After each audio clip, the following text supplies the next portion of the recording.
bonsoir à tous. Oui, bonsoir, car je filme le soir, je fais un test. J'espère qu'il n'y aura pas trop d'ombre, parce que j'ai changé un peu la disposition, on va dire, de mon téléphone pour, par rapport à la lumière, à l'ombre que faisait la perche. Donc du coup, voilà, on va voir si ça marche comme ça, et comme ça je pourrais filmer le soir, et ça c'est cool. Parce que c'est beaucoup plus calme, et c'est le moment que je préfère pour colorier. Donc voilà, j'avais envie de faire un petit tag dans cette vidéo. C'est un ancien tag qui avait été créé par Steffi Sweet Colors à l'époque. Et il y a quelques jours, la chaîne Clio Colo l'a repris et elle a rajouté une petite question à la fin.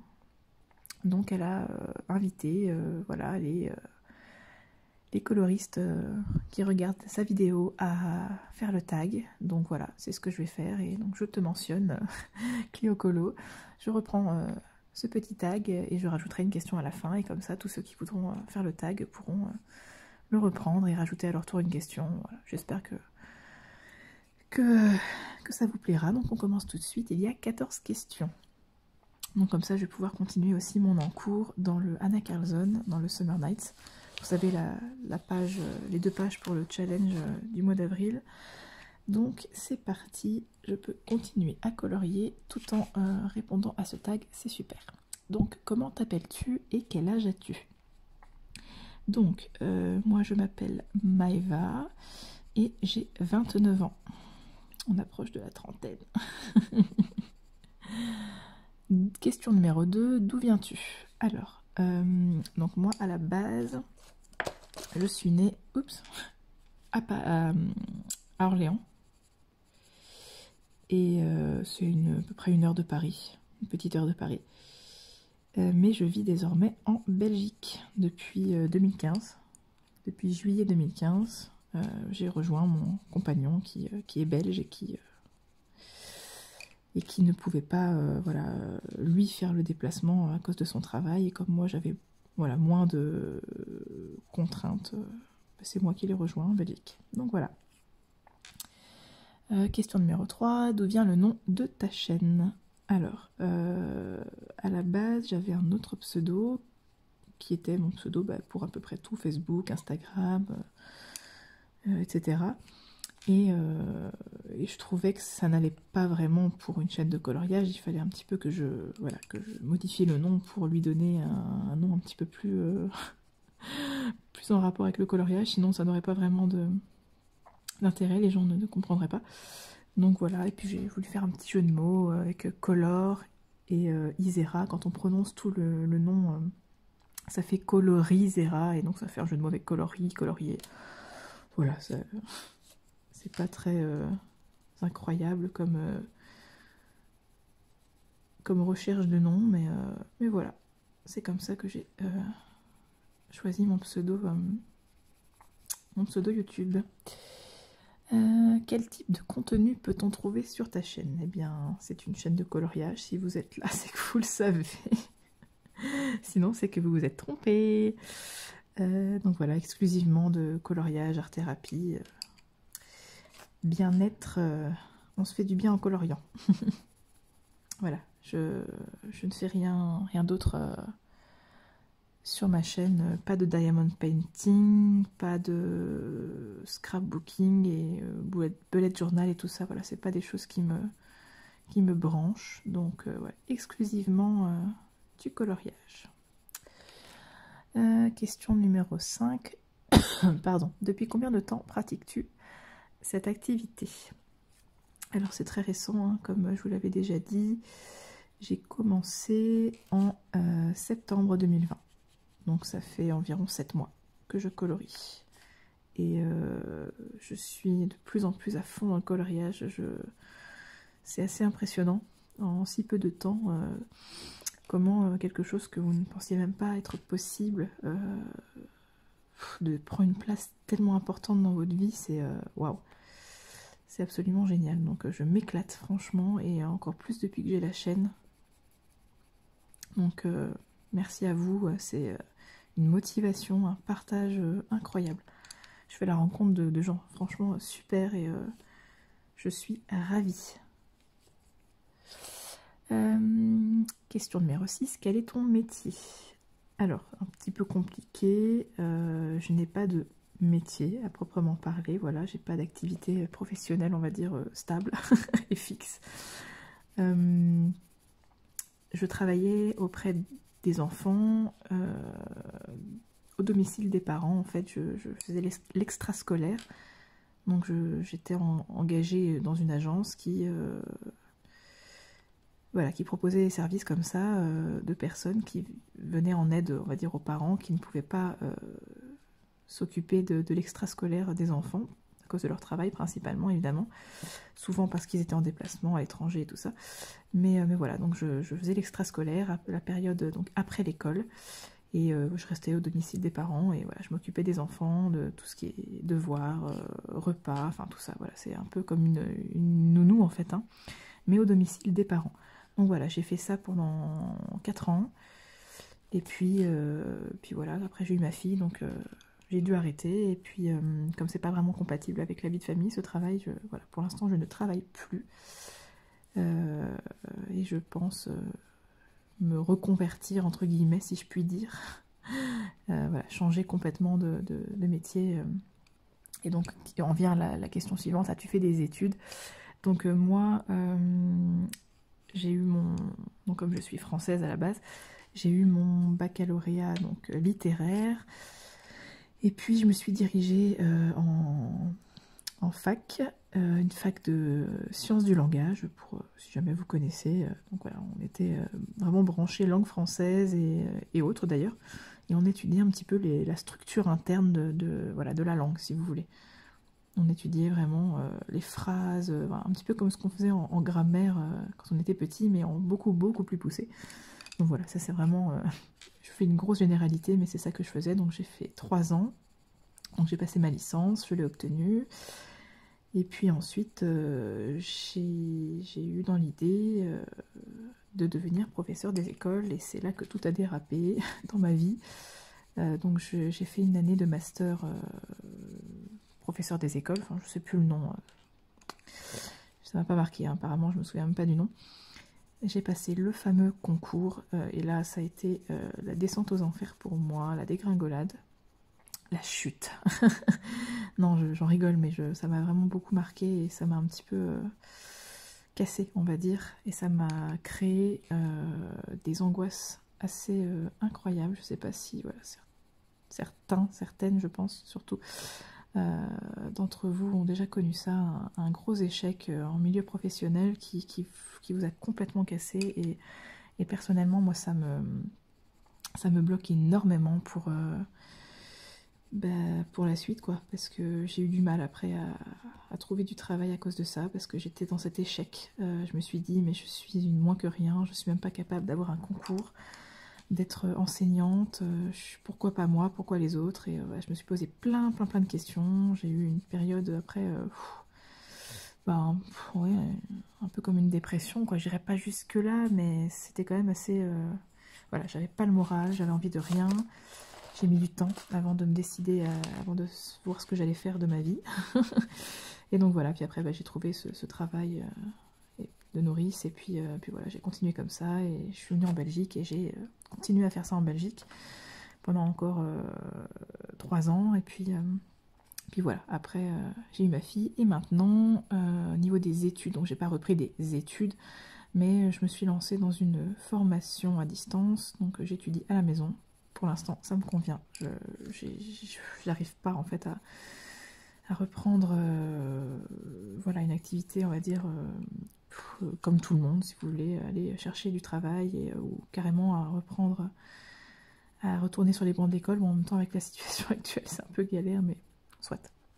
Voilà, tout ça pour dire que maintenant, j'essaie de passer une formation pour pouvoir travailler dans une bibliothèque ou une librairie, enfin, voilà, dans le milieu des livres. C'est mon élément. Et voilà, donc je prends mon temps, j'essaie de ne pas me précipiter, et quand j'aurai envie de passer mon examen, quand je me sentirai prête, je le passerai. Et voilà, je me prends pas la tête, j'ai le temps, donc voilà, j'essaie de dépasser mes angoisses, mais c'est pas évident. Bon, c'était pas le sujet hein, de ce tag, hein. C'était de simples questions. Je suis en train de partir dans des délires. Alors, question 8. Es-tu en maison, en couple, as-tu des enfants? Alors, oui, oui et oui.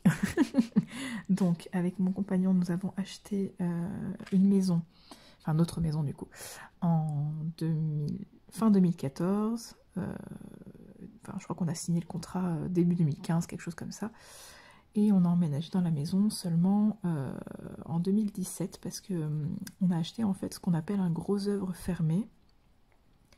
Donc si vous voulez, vous achetez votre maison, mais en fait, elle est vide. Il n'y a que la structure, en fait, donc les murs, le toit, les fenêtres et la porte d'entrée, enfin, les portes, quoi. Et voilà. Et il fallait faire tout l'intérieur. Donc ça a été un boulot monstre. On a eu quelques petits soucis de démarrage, pour rentrer dans les détails. Et voilà, c'est mon compagnon qui a dû tout gérer, trouver des gens pour nous aider parce que voilà, on était un petit peu dans la mouise et on n'avait pas forcément les moyens de faire venir, d'engager quelqu'un pour faire toute notre maison. Ça coûtait vraiment un bras, donc on a fait comme on a pu, on a fait beaucoup nous-mêmes. Et ça a pris 2 ans, voilà, donc plus que 2 ans d'ailleurs, puisqu'on a acheté début 2015 et on a emménagé en août 2017. Donc ça a pris 2 ans et demi pour qu'on puisse voilà, habiter dans notre maison. Mais bon, c'est comme ça. Donc maintenant on y est, on est bien, voilà. On est à peu près à une demi-heure de la capitale, donc impeccable. et donc oui, en couple. Nous sommes fiancés, on devait se marier l'année dernière. C'est repoussé à cette année, on verra bien. Hein, mais ça pue. Et donc oui, nous avons une fille qui a bientôt 3 ans. Voilà. Question numéro 9. Quelles sont tes passions, tes loisirs? Alors, ma plus grosse passion depuis très récemment, du coup, c'est le coloriage, l'art-thérapie. Je suis dans une phase où je m'éclate, mais vraiment je m'éclate, d'autant plus avec la chaîne YouTube, ce qui me permet de communiquer, de partager avec des gens incroyables. Je vous remercierai jamais assez, franchement. Et je suis dans une phase pardon, où je respire coloriage, je mange, je dors coloriage. En fait, tout le temps dans ma tête, c'est le coloriage. J'y pense quasiment constamment. C'est un truc de fou. Je sais pas si ça vous fait ça, vous aussi. Je vais me coucher, je pense à tiens, je pourrais faire ça dans mon colo, et qu'est-ce que ce sera mon prochain colo, et oh tiens, si je faisais ça, et oh j'ai trop hâte d'avoir ça, et je pense tout le temps au coloriage, c'est maladif quoi. Donc voilà, sinon la lecture bien sûr, bon j'y consacre moins de temps, forcément, puisque je passe beaucoup de temps à colorier. Et comme je dois aussi m'occuper de ma fille et de la maison, bah forcément, voilà, je peux pas tout faire, hein, mais en ce moment j'ai envie de colorier, donc c'est comme ça, je me fais plaisir, je me force pas à lire si j'ai pas envie. Voilà, généralement je lis un peu le soir avant de m'endormir, mais du coup c'est sûr que je suis passée de 1 à 2 livres par semaine à 1 livre par mois. Et sinon, en loisir, je pratique le sport à la maison, je fais pas mal de fitness, musculation, plein de choses comme ça. Voilà, je suis inscrite sur un site et qui est absolument génial. Et voilà, du coup, je m'éclate à faire mon sport et ça me fait un bien fou. Ça me vide la tête, presque autant que le coloriage d'ailleurs. Et voilà, donc ça c'est pour mes passions et mes loisirs. Rien de bien incroyable. Ensuite, question numéro 10, quels sont tes futurs projets de vie?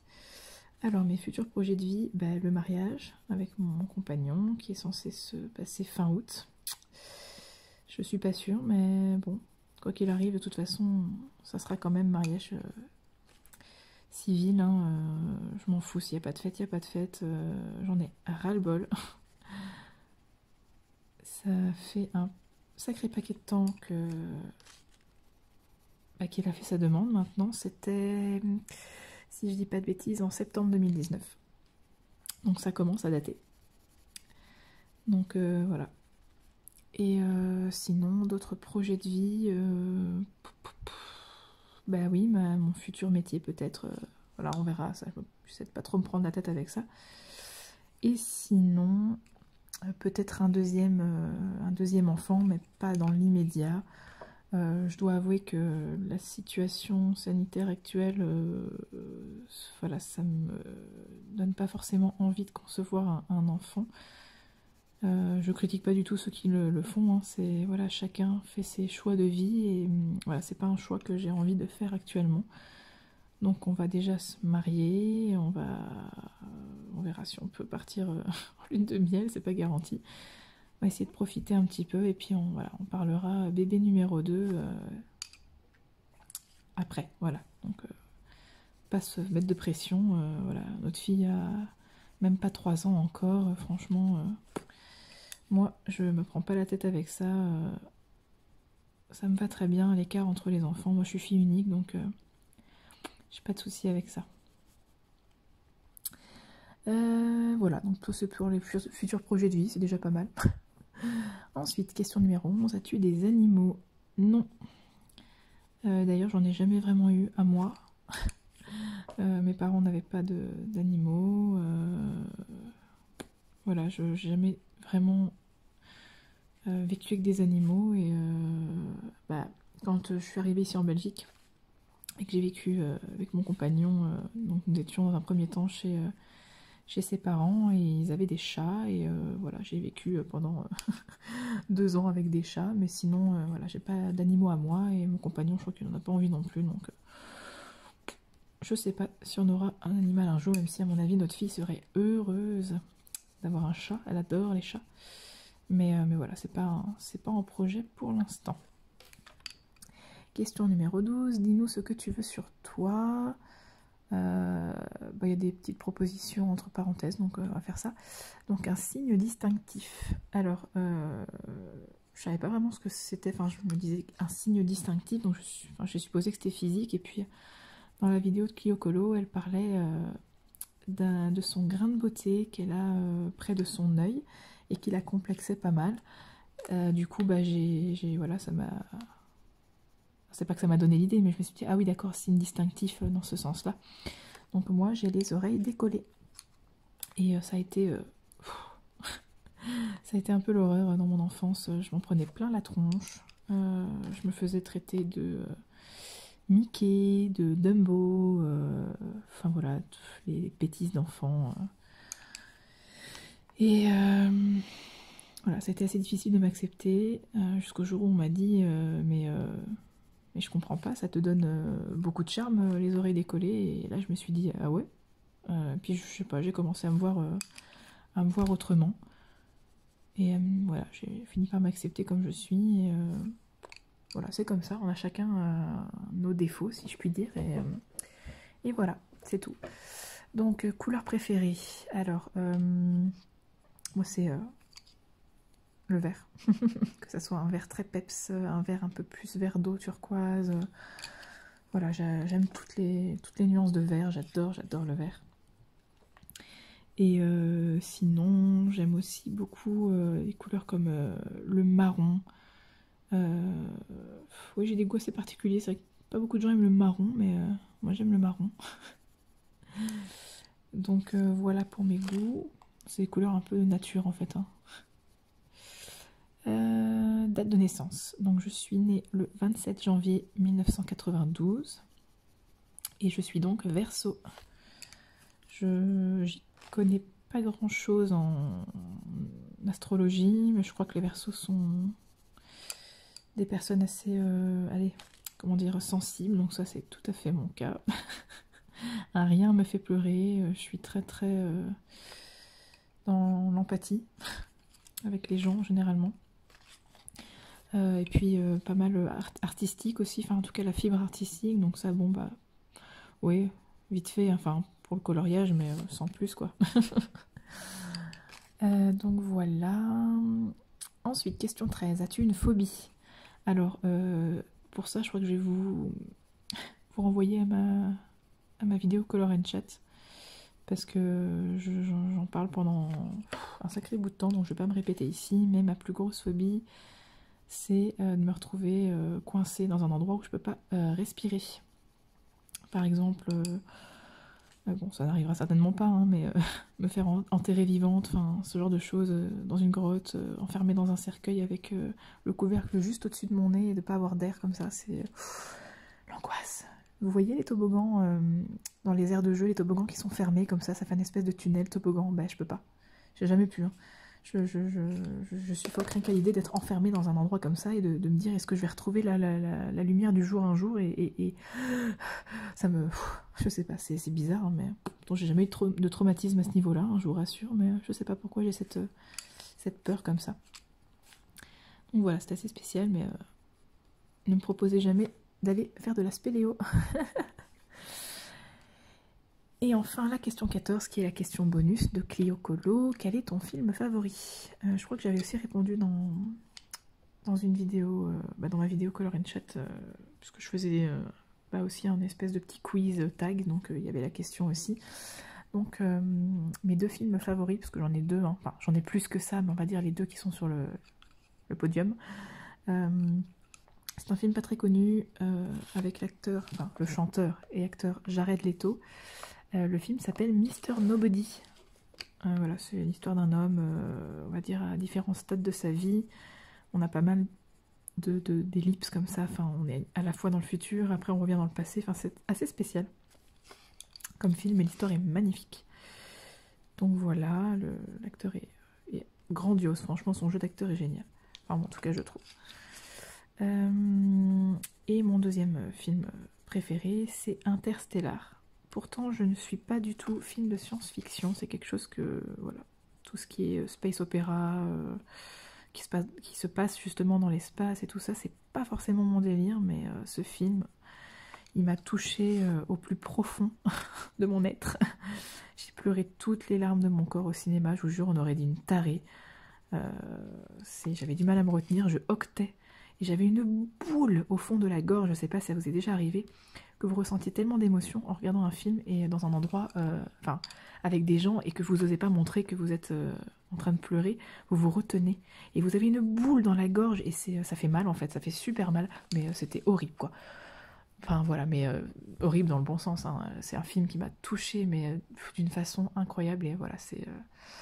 Après j'ai plein de films favoris aussi, mais bon, voilà, ce sont ces deux-là qui m'ont le plus marqué dans ma vie, et voilà. Ah bah c'était super de répondre à toutes ces questions, je vais en rajouter une. Donc ce sera une 15e question pour ceux à qui ça tente de faire le tag, vous pourrez répondre aussi à ma question. Donc moi je vais rajouter la question, quel est ton personnage ou tes personnages Disney favoris? Et aussi par la même occasion, quel est ton Disney favori du coup? Parce que pour moi c'est pas du tout la même chose, donc voilà, je vais répondre aux deux questions. Donc tout d'abord mon Disney favori, donc ça ne changera jamais, ça reste et ça restera Le Roi Lion.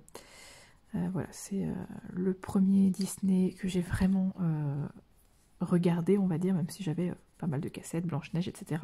Mes parents voilà, étaient aussi des grands amateurs de Disney et ils m'achetaient les VHS. Mais Le Roi Lion, c'est... Waouh, ça a été incroyable. La première fois que je l'ai vu, incroyable. Je devais avoir 6 ans, je pense. Ça a été une révélation. Donc voilà, et sinon, mes personnages Disney favoris,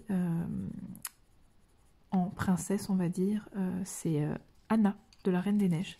J'adore ce personnage, je le trouve génial. Donc voilà, et sinon, j'adore aussi Merlin l'Enchanteur. Le personnage de Merlin, il est tordant, il est assez incroyable, je l'adore. Et sinon, j'aime énormément aussi Vaiana. Mais bon, voilà, j'ai dit ton personnage et ton Disney favori, je suis en train de vous en sortir 58. Donc voilà, je vais m'arrêter ici pour cette vidéo.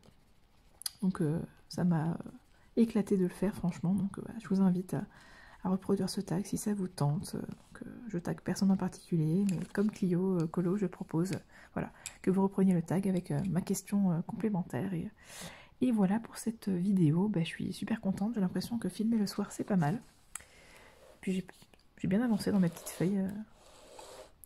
N'hésitez pas, si jamais le fond vous intéresse, si jamais vous voulez que je vous le fasse en tuto, bon c'est pas incroyable, hein, parce que oui, comme une gourde, j'ai fait mon fond et bah, j'aime bien ce que j'ai fait, je le trouve beau, mais j'ai pas filmé.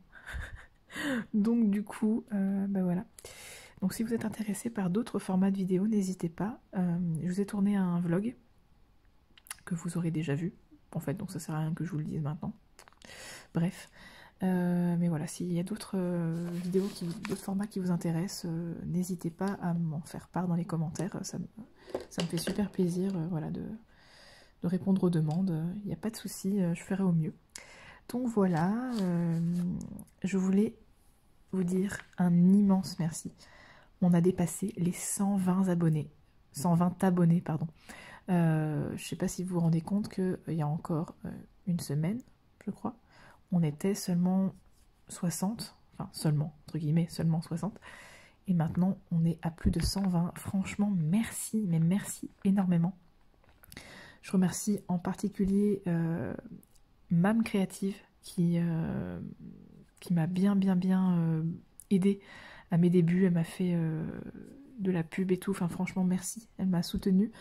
Mélissa Art Thérapie aussi, merci beaucoup Mélissa. Et également, je vous mettrai son Insta ici parce que j'ai peur de me tromper dans le nom, qui m'a encouragée au tout début quand j'ai posté sur Instagram que je me lançais dans l'aventure YouTube. C'est elle la première qui a repartagé ma story et voilà, je pense que tu as contribué au départ de ma chaîne. Donc merci et merci à tous ceux qui se sont abonnés, à ceux qui regardent mes vidéos, etc. Merci. Donc voilà, je vous souhaite une excellente soirée, journée. Je sais pas quand est-ce que vous regardez cette vidéo, pas forcément le soir. Donc voilà, un grand merci encore et prenez soin de vous. Au revoir, à bientôt dans une prochaine vidéo. Bye bye.